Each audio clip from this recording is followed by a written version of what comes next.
అంటే ఒక family star ఒక ఫ్యామిలీని ఒక ఎంత కష్టపడి ఆ ఫ్యామిలీ నడిపించుకొస్తారనేది మెయిన్ కంటెంట్ అన్నమాట దీనికి వచ్చి ఇంకా కొంచెం ఎక్కడ అనిపించేసింది. బట్ సినిమా అయితే చాలా బాగుంది, ఎక్కడ బోర్ కొట్టలేడు. ఫ్యామిలీ స్టార్ ఎలా ఉంది బ్రో సినిమా? ఫ్యామిలీ స్టార్ భయ్యా. మూవీ ఎలా ఉంది? Great actually.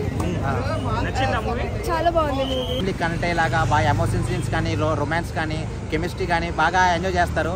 కాళ్ళు పట్టుకునే సీన్స్ ఉంటాయి కొన్ని. అందులో నాకు ఏమనిపించింది అంటే ఇంక విజయ్ దేవరకొండ ఎగిరేదేవులు తొంగుండదే అన్నట్టు అనిపించింది. బట్ కొంచెం సెకండ్ హాఫ్ లో కొంచెం నాకైతే లైట్ గా అనిపించేసింది.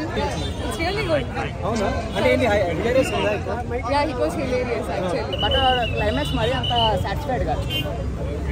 ఆ సాంగ్ లో కళ్యాణి వచ్చే సాంగ్ ఉంది. ఆ సాంగ్ అయితే బాగా ట్రెండింగ్ అవుతుంది, రీల్స్ కూడా చేస్తున్నారు. ఆ సాంగ్ అయితే బాగా నచ్చింది భయ్య. బాగుంది భయ్య మూవీ. కంపల్సరీ చాలా రోజులు చాలా మంది బాగాలేదన్నారు అన్న బాగాలేదని లేదు. నిజంగా మన పరశురామ్ గారి సినిమాని మార్కు పక్కాగా తెలుస్తుంది అనమాట.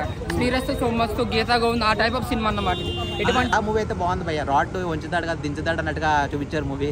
చాలా రోజుల తర్వాత విజయ్ దేవరకొండ హిట్ పడింది అనుకోవచ్చు.